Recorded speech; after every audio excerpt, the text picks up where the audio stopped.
So I can understand how it can look unfair. Like, I'm a small business, how am I supposed to compete with,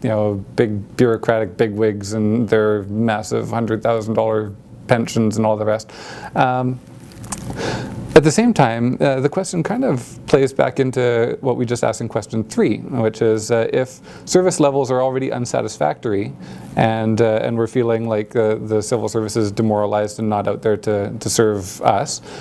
then is paying them less going to help that situation? I would argue it probably wouldn't. And so whereas the civil service payment and benefits packages may set a high bar,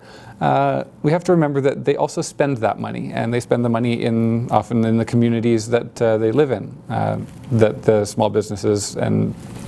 are depending on them essentially for customers. When people are just barely getting by, then they're not out there buying the kinds of things that support a local vibrant economy.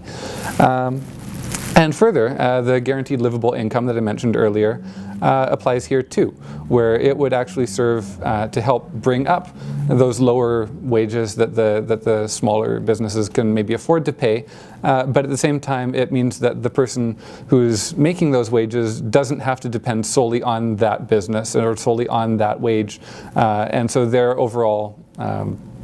yearly income would actually be more comparable to some of the higher end ones, where by that point the way the GLI works is you start off with a base level of income, and then as you make money on top of that, then that basic payment gets gradually taxed back until at a certain point you're basically at break even. So